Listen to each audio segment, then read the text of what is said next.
الحمد لله نحمده ونستعينه ونستغفره ونعوذ بالله من شرور أنفسنا ومن سيئات أعمالنا. من يهده الله فلا مضل له ومن يضلله فلا هادي له، ونشهد أن لا إله إلا الله وأن محمدا عبده ورسوله الذي أرسله بالحق بشيرا ونذيرا ودائعا إلى الله بإذنه وسراجا وقمرا منيرا. قال الله سبحانه وتعالى في القرآن المجيد: فأعوذ بالله من الشيطان الرجيم. بسم الله الرحمن الرحيم. وما أرسلناك إلا رحمة للعالمين. وقال تعالى في شان حبيبه ومحبوبه محمد: إن الله وملائكته يصلون على النبي يا أيها الذين آمنوا صلوا عليه وسلموا تسليما. اللهم صل على مولانا محمد وعلى آل سيدنا مولانا محمد. اللهم صل على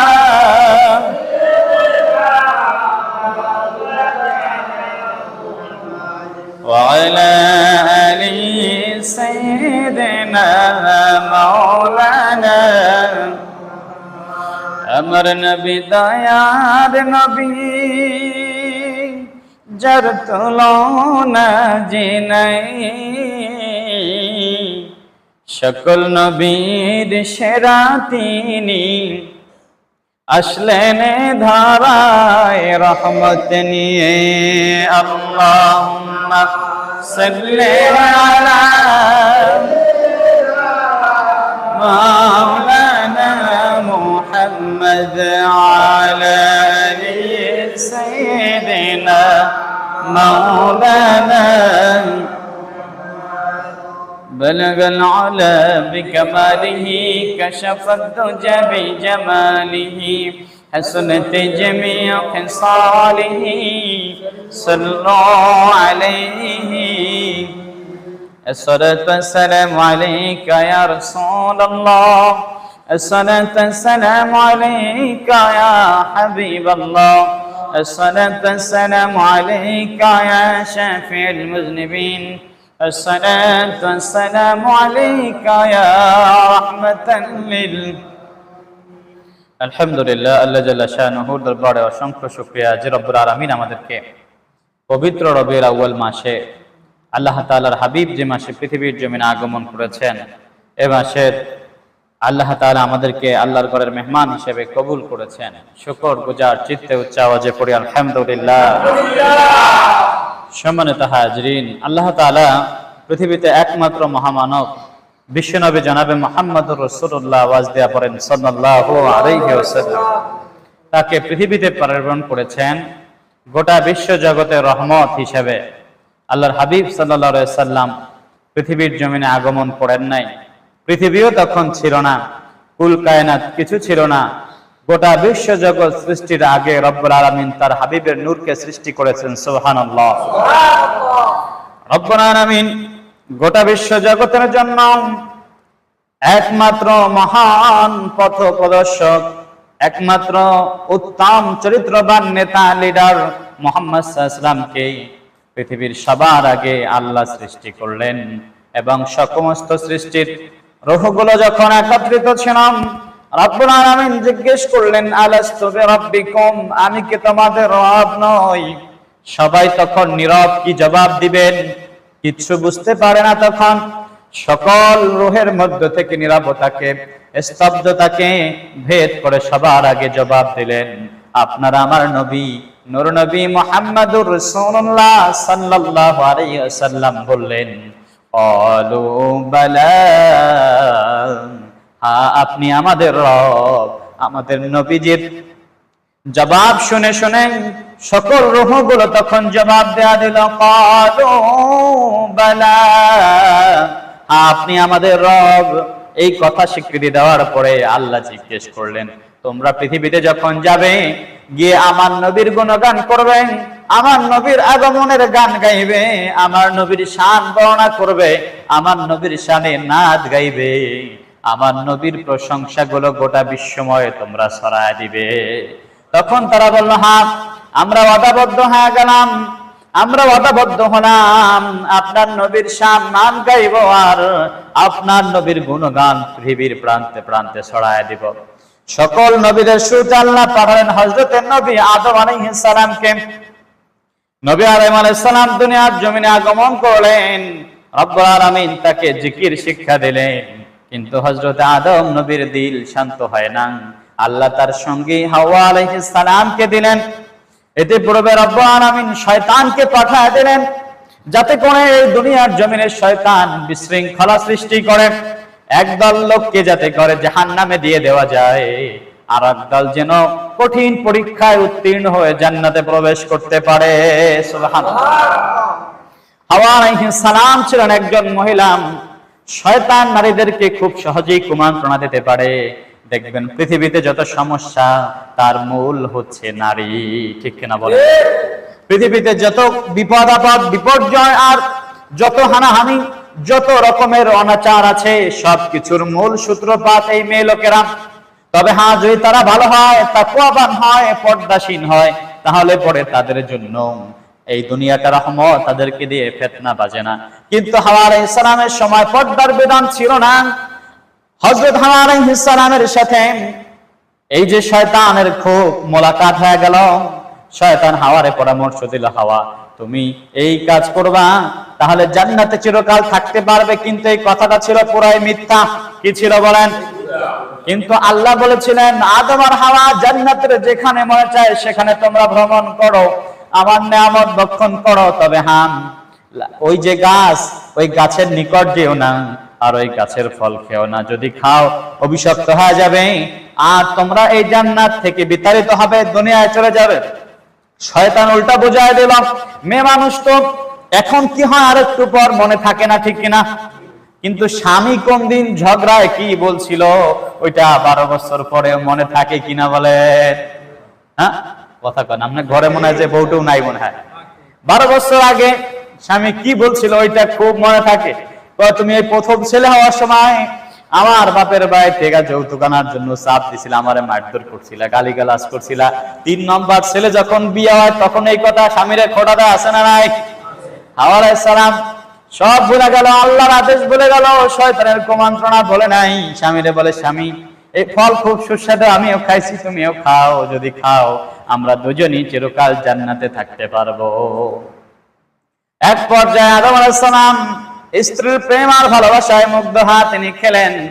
গলার অর্ধেক জাম অন্তর মনে পড়ে গেল, সর্বনাশ, আল্লাহ তো নিষেধ করছিল, অতএব এই কাজ করা যাবে না। তখন কি মুখে আসে না গলায় চলে গেছে? ঠাস ঠাস করে তাড়াতাড়ি গলা চিপে ধরলো। নমুনা হিসাবে আল্লাহ তাআলা প্রত্যেক পুরুষের গলার মধ্যে শক্ত একটা গিট্টু দিয়া দিছে। এই জন্য পুরুষের গলা দেয়া যত কিছু আটকায়, মহিলার গলা দেয়া সহজে আটকায় না। স্বামী যদি কোনো অপরাধ করো কঠিন, বিয়ার আগে বিয়ার পরে, খবরদার বউয়ের কাছে কইবা না। যদি বউয়ের কাছে কইয়া দাও তাইলে কিন্তু সময় মতো তোমারে খোঁটা দিয়া দিবে, ঠিক না? ঠিক। বিয়ার আগে যে সকল বেটারা প্রেম করছে, যদি বউয়ের কাছে কয়া দাও, বিয়ার পরে কিন্তু সর্বনাশ, আজীবন খোঁড়া দেবে যে কদ্দুর ভালো ছিল জানি, বিয়ার আগে এত এত প্রেম করছো, এত বাড়ির বেড়া ভাঙছো, আছে না নাই? আবার মহিলাও যদি বিয়ার আগে কোনো অপরাধ করে থাকো, স্বামীর কাছে বলতে নাই, বেশি সুপিসা ভাজতে গিয়া আগেরটা যদি বইলা দাও, সংসারে ঝামেলা আছে না নাই? এই জন্য যে সকল কথায় স্বামী এবং স্ত্রীর মধ্যে মনোমালিন্য হতে পারে এমন কথা না বলা উত্তম। হ্যাঁ, যদি মনে করেন যে না, যদি উচিত কথা না কই তাহলে ভেজাল বাঁচতে পারে, তাহলে বলা যাইতে পারে, কিন্তু যদি না বললে কোনো ভেজাল না হয় তাহলে গোপন রাখাই উত্তম।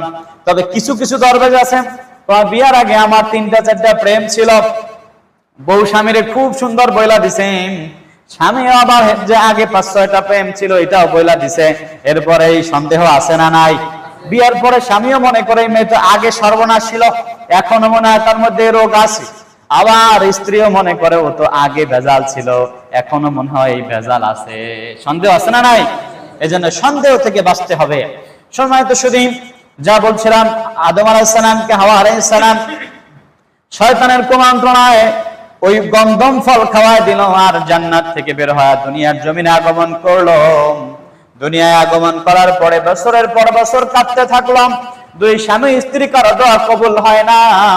কিন্তু যখনই হযরত আদম নবীর মনে পড়ে গেল, রূহের জগতে না ওয়াদা করেছিলাম এমন একজন নেতা আছে, এমন একজন লিডার আছে যার জন্য আল্লাহ আমি আদমকে সৃষ্টি করেছেন, গোটা কুল কায়নাত বাড়েন, ওই ব্যক্তির উসিলা দিয়ে আল্লাহর কাছে যদি ক্ষমা চাই, আমার আল্লাহ আমারে ক্ষমা করে দিবে।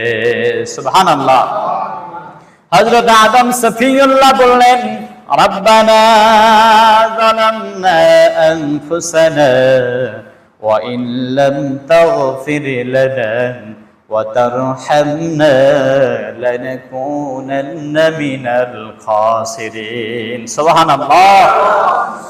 হযরত আদম আলাইহিস সালাম যখন এই দোয়া পড়লেন আর বললেন, আল্লাহ আমি আমার নিজের উপরে অনেক জুলুম করেছি, ওগো রব, আপনি যদি আমারে ক্ষমা না করেন আমি ক্ষতিগ্রস্ত হয়ে যাব। আপনার ওই যে মহান মানব মুহাম্মদুর রাসূলুল্লাহ, যার নাম আপনার নামের সঙ্গে আরশের খুঁটিতে লেখা দেখেছিলাম, ওই নামের উসিলায় আমি আদমকে মাফ করে দেন। আদম নবী আমার নবীর উসিলা দিয়ে চাইতে দেরি হলো, সাথে সাথে আল্লাহ ক্ষমা করে দিলেন। সুবহানাল্লাহ। বললেন, আদম আর কাঁদতে হবে না, তোমার দোয়া মঞ্জুর হয়ে গেছে। ও আদম এবার চলে যাও আরাফার দিকে। ওদিকে হাওয়া আলাইহিস সালাম আল্লাহর কাছে প্রার্থনা করলো, রব আপনি আপনার কোন পছন্দের বান্দার উসিলায় আমি হাওয়াকে মাফ করে দেন। দুই স্বামী স্ত্রীর দোয়া যখন কবুল হয়ে গেল, দুজনই আরাফার ময়দানে একত্রিত হয়ে গেলেন। এর দ্বারা বোঝা যায় পৃথিবীর প্রথম মানব হযরত আদম ক্ষমা পাইল না শত শত বছর কান্নার পরেও, কিন্তু যখন আমার নবীর উসিলা দিয়ে ক্ষমা চাইল, আমার রব নিমিষের মধ্যে তাদের উভয়কে ক্ষমা করে দিলেন। তাহলে বোঝা গেল পৃথিবীর শুরুতে কেউ যখন ছিল না, তখন আমি আল্লাহর পরেই পৃথিবীর সৃষ্টি জগতের মধ্যে আমার নবী মুহাম্মদুর রাসূলুল্লাহ সবার সেরা। ঠিক কিনা বলেন? সকল নবীর সেরা নবী মুহাম্মদ রাসূল, সকল নবীর সেরা নবী মুহাম্মদ রাসূল, সকল নবীর সেরা নবী মুহাম্মদ রাসূল। এলেন তিনি ধারার বুকে, এলেন তিনি ধারার বুকে, মাহে রবিউল আউয়াল। সুবহানাল্লাহ। এই মাসের কদর আমার আল্লাহর কাছে এত বেশি, রব্বুল আলামিন তার হাবিবকে এমন সময় পাঠালেন যখন না রাত না দিন, সুবহে সাদিকের সময় আমার আল্লাহ তার হাবিবকে পৃথিবীর জমিনে আগমন করলেন। কারণ তিনি তো ইনসাফ ওলাম, রাত যেন কষ্ট না পায়, দিন যেন কষ্ট না পায়, এজন্য উভয়ের শেষ প্রান্ত আর শুরুর প্রান্তে আল্লাহর হাবিবকে পাঠায়া রাত এবং দিনকে আল্লাহ ধন্য করে দিলেন। সুবহানাল্লাহ। শুধু কে এতে শেষ হলো না, না না, সমস্ত নবী পয়গম্বররা আমার নবী সাল্লাল্লাহু আলাইহি ওয়াসাল্লামের উম্মত হওয়ার জন্য আল্লাহর কাছে আকুতি করত, কিন্তু দুনিয়ার মুসলমান পুরা কপাল যে ওই নবীর উম্মত হওয়ার পরেও নবীর সিরাত সুরাত মানে না, আছে না নাই বলেন? আরে বেশি না কম? অনেক বেশি। মুসলমান আছে 200 কোটির উপরে, কিন্তু 200 কোটির উপরে মুসলমানদের অধিকাংশ মুসলমান সিরাতে আর সুরাতে ইহুদি আর খ্রিস্টানের মতো, ঠিক না বেঠিক? মুসলমানের ছোট্ট বাচ্চা দুনিয়ার জমিনে আগমন করে ডেকসেট বাজায়, আছে না নাই? জন্মদিন পালন করে, সেখানে বিভিন্ন রকমের হিন্দুয়ালি কালচার, আছে না নাই? মুসলমানের ছেলে একটু বড় হলো মুসলমানি করাবে, খতনা করাবে, ইব্রাহিম নবীর সুন্নাহ হিসাবে সেইখানেও আজে বাজে কাজ, আছে না নাই?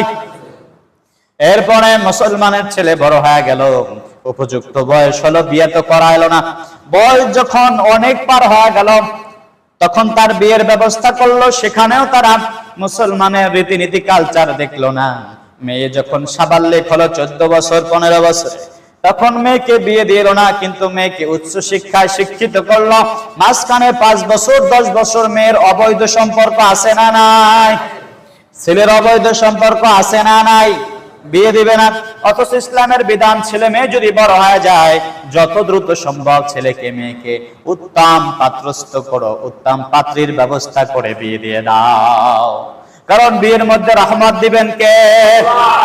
কিন্তু যারা বিয়ে দিতে চাও না, ভয়তে যে ছেলে খাবে কি, পুত্রবধূকে খাওয়াবে কি, মেয়ে খাবে কি, জামাই খাবে কি, তারা অপেক্ষায় থাকো কিয়ামতের দিন তোমার ছেলে আর মেয়ে যত অপরাধ করেছে অর্ধেক অর্ধেক পাপ নিয়ে আল্লাহর দরবারে আসামি হয়ে ওঠা লাগবে।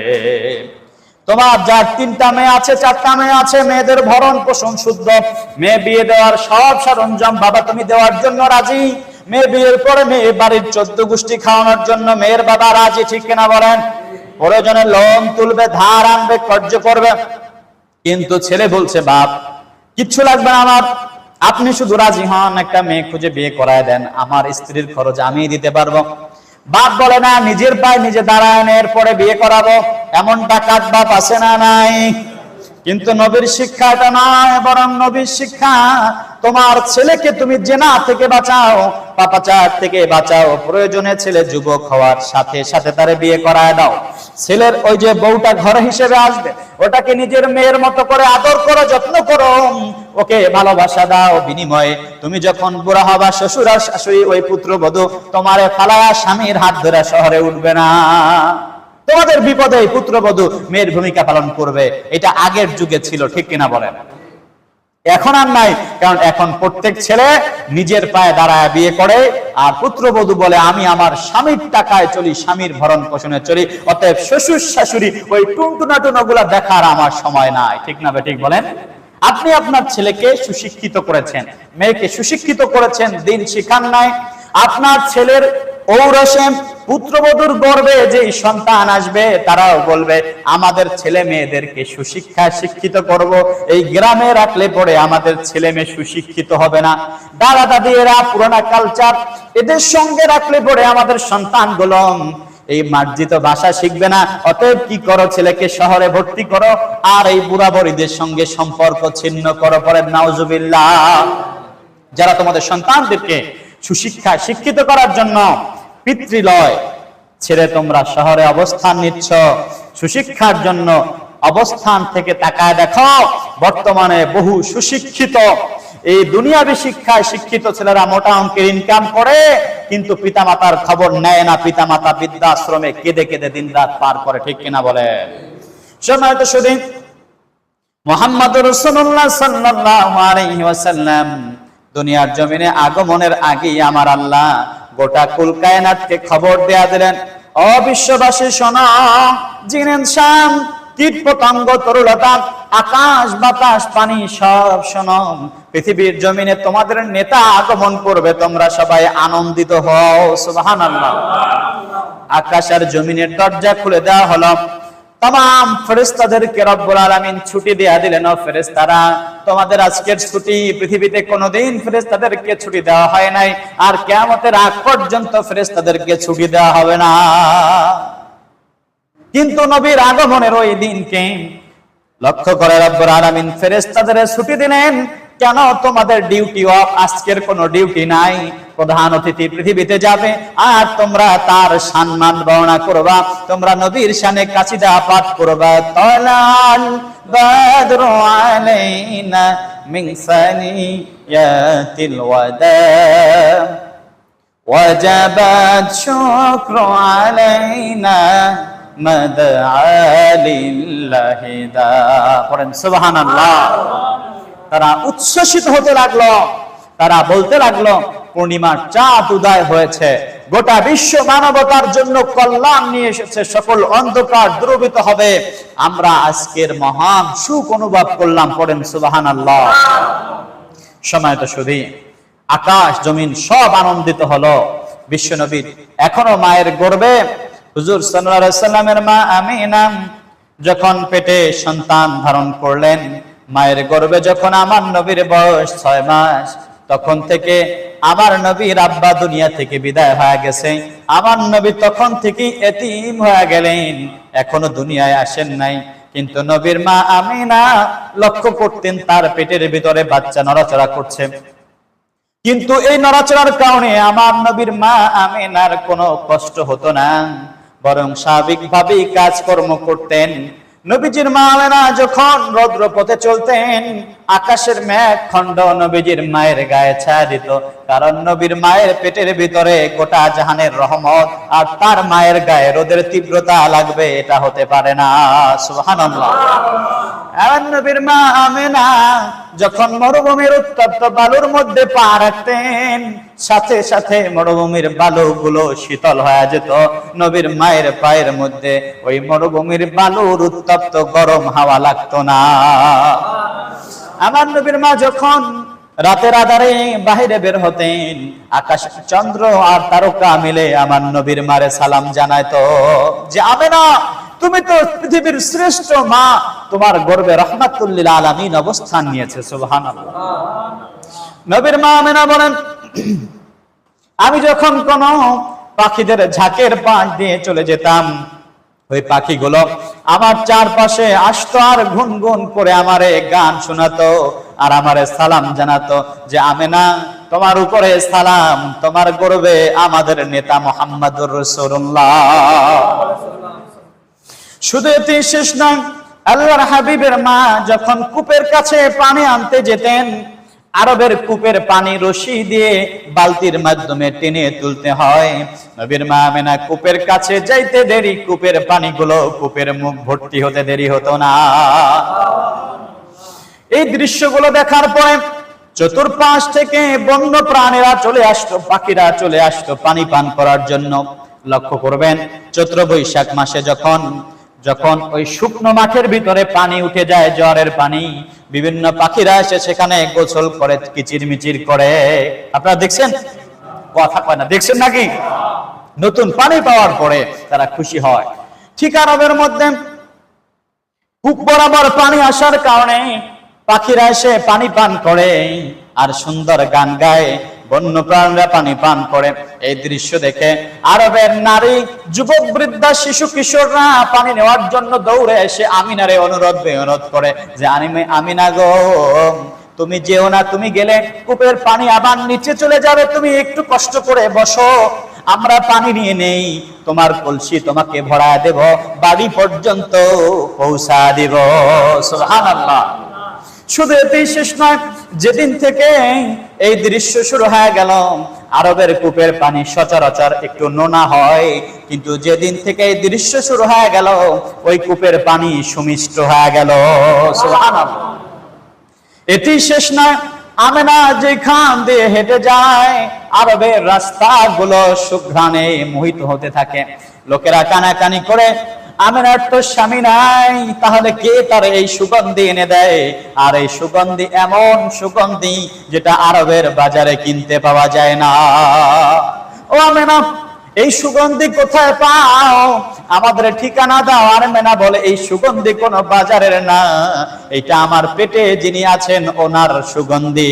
সুবহানাল্লাহ। আমিনা ডেকে বলেন, ও আরববাসীরা, তোমরা বুঝতে পারো না, এত গেল আরবের লোকেরা সমালোচনা আর সমালোচনা। দেখবেন আমাদের সমাজে কেউ যদি কোনো ভালো করে, সমালোচনার জোয়ার বৈশা যায়, এত ভালো কি দিয়ে করে, কেমনে কি করে, কেমনে কি করে, খালি সমালোচনার সমালোচনা আসে না নাই বলেন? মোটে ভালো সহ্যই হয় না, উপরে উঠতে গেলে টাইনা তিনজনে মিলা নামাইতে চায়, আসে না নাই? নিজের পেটে ভাত নাই, পরনে কাপড় নাই, তার খবর নাই, আর একজন রেডিয়া যত চিন্তা দুশ্চিন্তা, কেমনে ভালো থাকবে, ভালো থাকতে মুটেই দিবে না।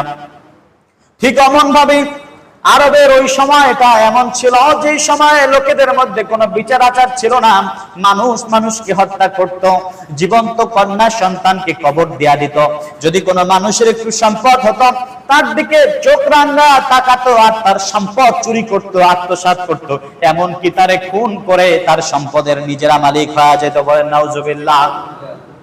কোন সুন্দরী যুবতী তার রূপের পশরা নিয়ে রাস্তা দিয়ে নিরাপদে হাঁটতে পারত না, কোন সওদাগর তার সম্পদ নিয়ে স্বাধীনভাবে পথ চলতে পারত না, এমন একটা কঠিন অবস্থা ছিল। জোর যার মুল্লুক তার। আপনাদের দেশে এমন অবস্থা হইতে ছিল, ঠিক কিনা বলেন? আল্লাহ হেফাজত করছে। তো ঠিক এমন সময় রাহমাতুল আলামিন দুনিয়ায় আগমন করলেন। আল্লাহর নবীর মা আমেনা যেখানে গোসল করতেন, ওই গোসলের ঘরটা সুঘ্রাণ দেয়া ভরপুর হয়ে যেত। আরবের লোকেরা আব্দুল মুত্তালিবের কাছে অভিযোগ করলো, আব্দুল মুত্তালিব তোমার পুত্রবধূ আমেনা আরবের রীতিনীতি সব উল্টা করছে। আরবের এই দেশের রীতি, কোন মেয়ে লোকের স্বামী মারা গেলে এই মেয়ে লোক সুগন্ধি ব্যবহার করবে না।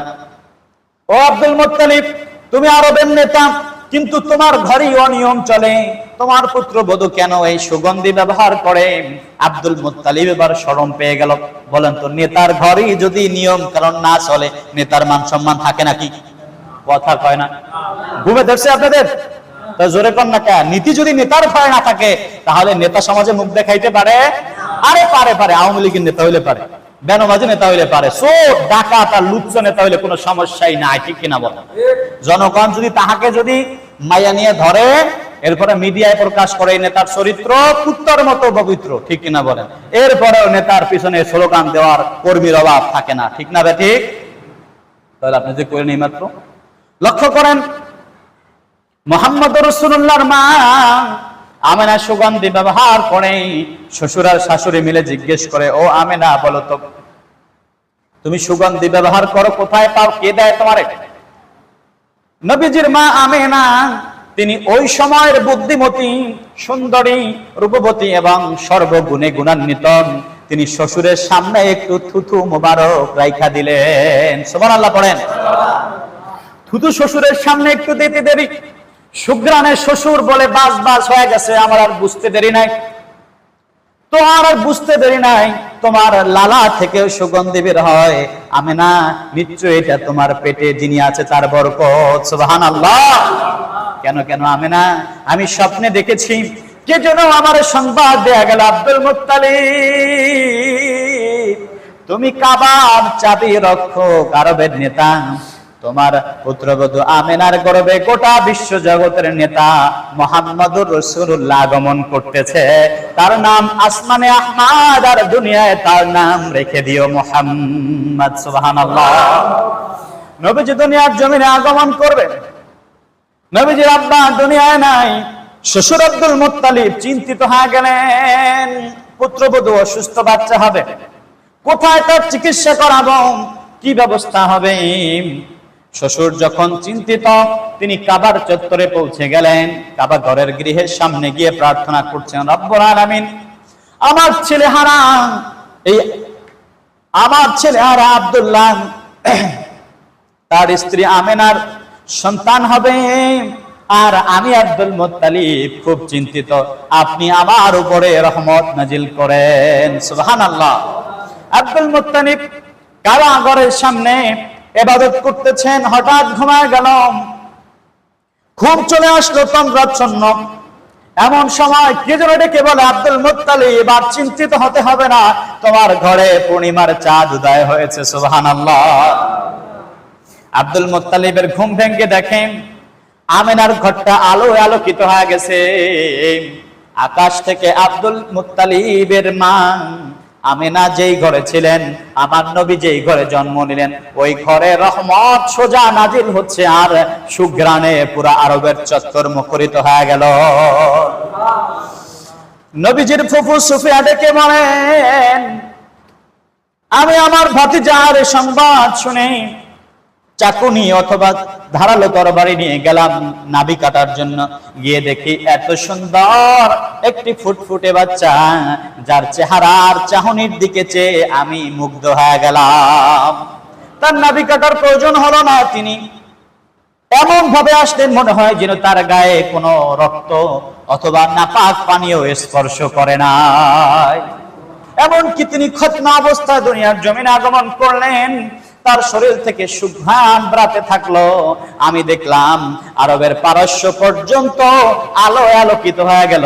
আমি স্বচক্ষে আরবের ওই রাজদরবার গুলোকে সমুজ্জ্বল এবং উজ্জ্বলিত দেখতে পেলাম। নিমিষের মধ্যে এই বাচ্চা কনের মধ্যে কাপড় জড়ায় গেল, ডান দিকে ভর করে সেজদায় লুটায় পড়লেন। ঠোঁটটা নড়তে ছিল। আমেনা ডেকে বলেন, আমার বাচ্চার ঠোঁট নড়তে ছিল, কি যেন বলতেছিল। আমি শোনার চেষ্টা করলাম, আমি শুনতে পেলাম আমার শিশু বাচ্চা বলতেছিল, রব্বি হাবলি উম্মতি। সুবহানাল্লাহ। কিছু সময় যেতে না যেতে ছোট্ট বাচ্চাকে গায়েব করা হলো। শিশু মুহাম্মদ সাল্লাল্লাহু আলাইহি সাল্লামকে গায়েব করা হলো। সবাই চিন্তিত হয়ে গেলেন, চারদিকে ঘরের বেড়া দেওয়া, বাচ্চা কোথায় গেল কেউ খুঁজে পায় না। রব্বুল আলামিন তার এই শিশু নবীকে নিয়ে গেলেন গোটা বিশ্ব জগৎ ভ্রমণ করানোর জন্য। সুবহানাল্লাহ। পৃথিবীর কোন সৃষ্টি কোন কিছুই যেন নবীর আগমনের সংবাদ থেকে গাফেল হয়ে না যায়। সবাই যেন জানতে পারে আরবের জমিনে আব্দুল্লাহর ঘরে আমেনার গর্ভ থেকে এমন একটা বাচ্চা দুনিয়ায় আগমন করেছেন, যিনি সকল জিন ইনসানের নেতা। সুবহানাল্লাহ। তিনি এমন মানব যার মধ্যে কোনো কমতি নাই, যার মধ্যে ভালার কোনো শেষ নাই, যার মধ্যে গুণের কোনো শেষ নাই, সৌন্দর্যের কোনো শেষ নাই। তিনি গোটা বিশ্ব জগতের সব সৌন্দর্যের আধার, সমস্ত ভালোর মহাকেন্দ্র, সকল জিন ও ইনসানের নেতা। সুবহানাল্লাহ। কিন্তু আমরা মুহাম্মদ সাল্লাল্লাহু আলাইহি ওয়াসাল্লামকে নবী বলতে স্বীকারোক্তি দেই, রাসূল বলে মানি, কিন্তু নেতা বলে আমরা তাকে মানতে চাই না। ঠিক কিনা বলেন? এই মজলিসে কজন লোক বলতে পারবে আমার জীবনের এতখানি বয়সে আমি স্লোগান দিছিলাম, আমার নেতা তোমার নেতা বিশ্বনবী মোস্তফা? কয়জন পারবে? পারবে না? পারবে না? আরে পারবে না, খুবই কম পারবে। কিন্তু আমার নেতা তোমার নেতা, উল্লুক ভাই ভাল্লুক ভাই, এই স্লোগান দেওয়ার মানুষের অভাব নাই। ঠিক কিনা বলেন? তোমার নেতার চরিত্র যদি মাপকাঠি দিয়ে মাপা যেত, তাহলে দেখা যায় তোমার নেতার চরিত্র এত খারাপ, যার চাইতে কুকুর আর বিড়ালের চরিত্র অনেক ভালো। ঠিক কিনা বলেন? কুকুর আমার বাড়ির ময়লা খাবার খায়, আমার বাড়ির কাটা খাবার খেয়ে এরপরেও সে মালিককে পাহারা দেয়, ঘুমায় না। কিন্তু তোমার নেতা আল্লাহর দেওয়া সব নিয়ামত ভোগ করার পরেও আল্লাহর কদমে ফজরে সেজদা দেয় না। ঠিক কিনা বলেন? এমন নেতা এদেশে বেশি না কম? যেই নেতা আল্লাহর দেওয়া এত নিয়ামত খাওয়ার পরে ফজরে সেজদা দেয় না, এই নেতার চাইতে কুকুর অনেক গুণ ভালো। কারণ কুকুর ময়লা নোংরা খাবার খায়, সারা বাড়ির মালিককে পাহারা দেয়। ঠিক না ঠিক? নিজের জীবনের ঝুঁকি নাই, ডাকাত করেছে, কুকুর লাফায়া পড়ে, কুকুর জানে ওই ডাকাত আমারে আঘাত করতে পারে, এরপরেও জীবনের ঝুঁকি নিয়ে মালিককে পাহারা দেওয়ার জন্য ঝাঁপায় পড়ে। ঠিক না ঠিক? কিন্তু তুমি এমন নেতা, আল্লাহর দা জমিনে চলো, আল্লাহটা খাও, আল্লাহটা দেখো, আল্লাহটা পড়ো, সবকিছু আল্লাহটা গ্রহণ করার পরেও আল্লাহ ফজরে ডাক দিছে, হাইয়া আলাস সালাহ, বান্দা নামাজে আয়, কিন্তু আল্লাহর ডাকে সাড়া দাও নাই। তোমার থেকে ওই চতুষ্পদ কুকুরের মর্যাদা অনেক বেশি। ঠিক কিনা বলে? সম্মানিত সুধী, মুহাম্মদুর রাসূলুল্লাহ পৃথিবীর জমিনে আগমন করেছেন মানবতার মুক্তির জন্য, কিন্তু আজ সেই মানব আল্লাহ রসুলের দেওয়া পথ মত ভুলে গিয়া মানুষের দেওয়া পথ এবং মত অনুযায়ী চলছে, আর পৃথিবীতে নৈরাজ্য সৃষ্টি করছে। আছে না নাই বলেন? আচ্ছা, এখানে এক ব্যক্তি কি বলতে পারবেন, একজন ব্যক্তি, যে আমি আমার জীবনে কিছু মুহূর্ত মুহাম্মদ সাল্লাল্লাহু আলাইহি ওয়াসাল্লামকে জানার জন্য জীবন দেওয়ার চেষ্টা করছি? কতজন পারবে? আরে বেটা, তুমি তো মুহাম্মদ সাল্লাল্লাহু আলাইহি ওয়াসাল্লামের বাপ এবং দাদার জীবনী সম্পর্কেই জানো না, মুহাম্মদ সাল্লাল্লাহু আলাইহি ওয়াসাল্লাম কি নিয়ে আসছে এটাই জানো না, তুমি কি করে আবার মুহাম্মদ সাল্লাল্লাহু আলাইহি ওয়াসাল্লামের জন্য জীবনের ঝুঁকি নেবে? বলো, আজকে যদি মারা যাও কবরে এই প্রশ্ন করা হবে না তোমার নেতা কি ছিল, তোমার কর্মী কে ছিল? জিজ্ঞেস করা হবে মুহাম্মদ সাল্লাল্লাহু আলাইহি ওয়াসাল্লামের ব্যাপারে কি জানো, বলো। তখন কি জবাব দিবেন বলেন? মাহে রবিউল আউয়াল মাস আসলে একদল খুব ঈদে মিলাদুন নবী নিয়ে মাতামাতি করে, আর একদল আবার এটার বিরোধিতা করে। বলেন এই রবিউল আউয়াল মাসে যদি কোনো ব্যক্তি মারা যায়, কবরে তাকে প্রশ্ন করা হবে, ওমান নাবিয়্যু, তোমার নবীকে, নবী সম্মানতে বলো। বলেন কয়জন ব্যক্তি নবী সম্পর্কে বলতে পারবে? দেখলি তো নবীর অনুসারী মনে হয় না। মুখে যে দাড়ি, এটা নবীর অন্যতম সুন্নাহ। কবরে যাওয়ার সময় টুপিও দিবে না, পাঞ্জাবিও দিবে না, জুব্বাও দিবে না, পাজামাও দিবে না। দিবে কি একটাও? বলেন শুধু একটা মাত্র সুন্নাহ যেটা দিয়া মুসলমান চিহ্নিত করা যায়, এইটার ব্যাপারে তোমার অবজ্ঞা। বলো কবরে কি জবাব দিবা? কি জবাব দিবা বলো? আজকে তুমি দল করো, সংগঠন করো, তোমার দলের নেতা দেখলে মুসলমান কিনা এটাই বোঝা যায় না। যদি রোড অ্যাক্সিডেন্টে অপরিচিত জায়গায় মারা যায়, উলঙ্গ করে দেখতে হবে যেটা মুসলমান না অমুসলমান। ঠিক কিনা বলেন? কথা কি সঠিক বললাম না ভুল বললাম? ওই নেতার দল চলো, ওই নেতার স্লোগান দাও, আর ওই নেতার পিছে তুমি দল করো, ওই নেতার বিপদে যাতায়াত করো। কিন্তু জীবনে কতবার তুমি মুহাম্মদ সাল্লাল্লাহু আলাইহি ওয়াসাল্লামের সুন্নাহ প্রতিষ্ঠিত করার জন্য যাতায়াত করছিলা? কবরে ওইটার হিসাব দিতে হবে।